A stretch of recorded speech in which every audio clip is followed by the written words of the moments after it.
آج ایک مسئلہ آپ کی خدمت میں عرض کروں گا نجاست شراب کے سلسلے میں، اور شراب کی ایک قسم جسے فقاع کہا جاتا ہے، شریعت میں، شرعی اصطلاح میں، احادیث میں اس کا نام آیا ہے فقاع۔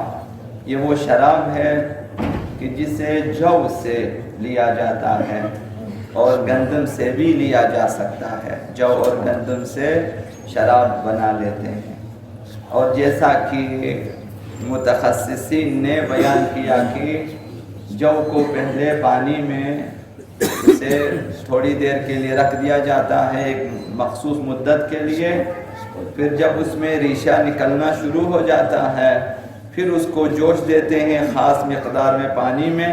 پھر اس میں خاصیت الکلی پیدا ہو جاتی ہے، نشہ پیدا ہو جاتا ہے۔ اب جب وہ اسے فقاع کہتے ہیں، جو کا شراب، وہ نجس بھی ہے اور حرام بھی، اس کا پینا حرام ہے اور وہ خود نجس بھی ہے۔ اگر لباس پر آ جائے تو لباس نجس ہے اور اسے پاک کرنا چاہیے، ہاتھوں پہ لگے ہاتھ نجس ہے۔ اب یہ الگ بات ہے کہ کبھی جو کو اسی حالت میں خاص حرارت دے کر اس میں خاصیت الکلی پیدا ہونے نہیں دیتا، پھر اس میں سے جو ہے کچھ اس کی جو عرق کشید کر کے نکال کے دیتے جس میں الکل نہیں ہے، جس میں نشہ نہیں ہے، اور اسے جو ہے ماء الشعیر کے نام سے بازاروں میں لے آتے ہیں، اور اگر آپ کو پتا ہو کہ اس میں نشہ نہیں ہے تو اس کا پینا جائز ہے اور وہ پاک بھی ہے۔ خود فقاع جو کہ مخصوص نام ہے جو کے شراب کے لیے، وہ شراب جو جو سے یا گندم سے بنایا جائے ماء الشعیر کہتے ہیں، اور وہ نجس بھی ہے حرام بھی ہے۔ اس ضمن میں مؤمنین کے لیے اور خاص کر نوجوانوں کے لیے ایک حدیث مبارکہ آج عرض کرنی ہے اور ایک حدیث مبارکہ کل عرض کرنی ہے اسی فقاع کے سلسلے میں، تاکہ اس جو ہے لعنت کی جو قباحت ہے اسے زیادہ باور کریں۔ ائمہ اطہار کے لیے شاید اس شراب سے زیادہ تکلیف ہوتی ہے جو کہ اس لیے شاید باقی شرابوں کے قسموں سے الگ اس سے بیان کیا ہے، اور یہ خاص شیعوں کے لیے مثلا یہ حدیث شاید مثلا زیادہ جو ہے وہ دل جمعی کا باعث ہے کہ اس کے بارے میں مطمئن ہو جائیں کہ اسے کسی طرح سے بھی ہم نے جو ہے ہاتھ بھی نہیں لگانا۔ اگرچہ حرمت کی دلیل یہ حدیث نہیں ہے،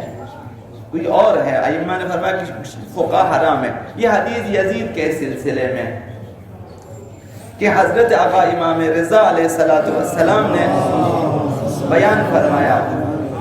کہ جب آقا عبداللہ الحسین کے سر مبارک کو لے گیا شام، جب شام پہنچا ایک مقام پر یزید نے حکم دیا کہ جو ہے وہ دربار لگا دیا جائے اور وہاں ان کے لیے کھانے پینے کا انتظام کیا جائے، دسترخوان بچھایا جائے۔ اس کے حکم پر شام میں یا اسی دربار میں یا آس پاس میں کہیں دسترخوان بچھایا گیا جہاں وہ یزید بھی بیٹھا ہے، یزید ابن معاویہ ابن ابی سفیان مثلا یہ بیٹھا ہوا ہے، اور اس کے چیلے بھی جتنے ان کے رضاکار اور ان کے وزراء سفراء وغیرہ ہیں وہ بھی بیٹھے ہوئے ہیں، وہاں پر کھانے پینے میں مشغول ہو گئے، اور سر مطہر کو تشت میں رکھا، ایک تشت میں رکھا اور اپنے تخت اوپر ہے نیچے رکھا سر آقا عبداللہ حسین کو ایک تشت میں، اور اس تشت کے اوپر شطرنج کی بساط لگا دی،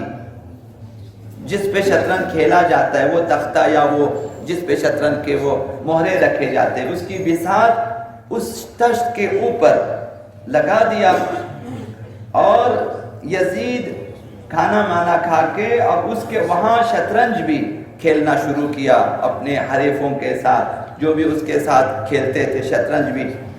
شطرنج کھیلتے جاتے تھے، اور آقا عبداللہ حسین اور ان کے آبا و اجداد یعنی ائمہ اطہار معصومین پاک معصومین کے خلاف باتیں بھی ہوتی تھی، استہزاء بھی ہوتا تھا، ان کا مثلا ٹھٹھا کیا جاتا تھا، مذاق اڑایا جاتا تھا، اور جب وہ شطرنج کھیلتا اور مسخرہ بھی کرتا اور جب اپنے حریف کو جیت لیتا تھا، یہ حریف ہار جاتا تھا، یہ شطرنج جیت جاتا تھا، تو ایک جام فقاع کا، جو کے شراب کا لے لیتا تھا اور 3 بار میں اسے پی لیتا تھا، یعنی اس جام کو 3 دفعے میں خالی کر لیتا تھا، اس خوشی میں کہ اس نے اپنے حریف کو جیتا ہے اور شطرنج میں وہ خود مثلا جیتا، اسے ہارا اس میں۔ اور باقی ماندہ جو شراب کا جو باقی ماندہ اس کے گلاس جام میں جو باقی رہ جاتا، اسے بعض روایات میں ہے کہ تشت کے پاس گرا دیتا تھا، بعض روایات میں ہماری آئی ہے کہ اسی تشت میں جہاں سر آغا عبداللہ بن حسین کو رکھا گیا تھا اسی میں وہ گرا دیتا تھا، اور پھر بعض روایتوں میں آیا پھر یہ کہتا بھی تھا کہ اے حسین، یہ وہ شراب ہے جسے آپ کے نانا نے حرام قرار دیا ہے اور میں نے حلال قرار دیا ہے، اب پیئیں۔ اب کل عرض کروں گا آپ کی خدمت میں، یہ اپنے حریفوں سے کہتا تھا کہ یہ شراب مبارک ہے اور اس میں برکت یہ ہے کہ میں پہلا شخص ہوں جو فقہ پی رہا ہوں، یعنی اس سے پہلے فقہ نام کی شراب کسی کے لیے نہیں بنائی گئی تھی۔ تاریخ میں ہمارے ائمہ کی روایت میں کہ یزید وہ پہلا شخص ہے جس کے لیے جو کا شراب تیار کیا گیا اور سب سے پہلے پینے والا شخص بھی وہی ہے، اور یہ کہتا تھا کہ یہ شراب بابرکت ہے اس لیے کہ میں پی رہا ہوں اسے سب سے پہلی بار، اور اس حال میں پی رہا ہوں کہ میرا دشمن میرے سامنے ہے، میرا دشمن میرے سامنے ہے اور میں پی رہا ہوں، یہ کہتا تھا۔ لہذا اس حدیث کو یہاں تک بیان کرنے کے بعد حضرت آقا امام رضا علیہ السلام نے ارشاد فرمایا، یہ پیغام فقاع اور شطرنج کے حوالے سے امام نے فرمایا، پس جو بھی ہمارا شیعہ ہوگا وہ فقاع پینے سے پرہیز کرے گا اور شطرنج کھیلنے سے پرہیز کرے گا، اور اب یہ تو خیر پرہیز کرے گا، اب جب کہیں فقاع دیکھ لے، شطرنج دیکھ لے تو آقا امام حسین کو یاد کرے، دیکھے اور آقا امام حسین کو یاد کرے، پھر یزید اور آل زیاد پہ لعنت بھیجے۔ فقہ کو یہ وہ چیز ہے کہ جسے یزید نے ایجاد کیا یا یزید کے لیے اس شراب کو ایجاد کیا گیا ہے، اور شطرنج بھی اس حال میں کھیلا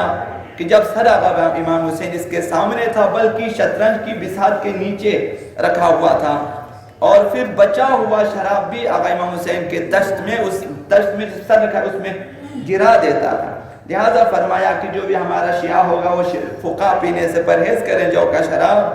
اور شطرنج کھیلنے سے بھی پرہیز کریں، اور جب کہیں دیکھیں تو آقا امام حسین کو یاد کریں، یزید پہ لعنت کریں اور آل زیاد پہ لعنت کریں، تاکہ خداوند متعال اس لعنت کے عوض، ہمارے ہاں لعنت کی حیثیت ختم ہو چکی ہے، لعنت کی حیثیت یعنی تبرع کی حیثیت، وہ جو ہم اہل بیت سے مودت رکھتے ہیں اس کے مقابلے میں کم نہیں ہے، اس کی حیثیت کم نہیں ہے، یہ برابر جانا چاہیے۔ تو آقا امام رضا نے فرمایا اگر کوئی شطرنج اور فقہ کو دیکھ کر آقا امام حسین کو یاد کرے اور یزید اور آل زیاد پہ لعنت بھیجے تو خداوند اس کے عوض اس کے گناہوں کو مٹا دے گا، اگرچہ وہ ستاروں کی تعداد میں ہی کیوں نہ ہو، انسان کے گناہ ستاروں کے برابر بھی ہو۔ فقہ اور شطرنج دیکھ کر آقا امام حسین کو یاد کرے اور ان کے دشمنوں پہ لعنت بھیجیں تو اس قدر اس کے گناہ معاف ہو سکتے ہیں۔ تو لہٰذا کہ یہ وہ چیز ہے کہ جسے یزید اور آل زیاد نے اپنے لیے خوشی کا جو ہے وہ اسباب قرار دیا، خوشی کے اسباب، جب وہ آقا امام حسین کو شہید کیا اور اسیران اہل بیت کو اسیر کیا، خوشی میں فقہ پیا کرتے تھے، جو کہ شراب پیتے اور شطرنج کھیلتے تھے۔ تو شیعیان اہل بیت کو چاہیے، مخصوصاً نوجوانوں کو، کہ ان دو بری چیزوں سے دور رہیں۔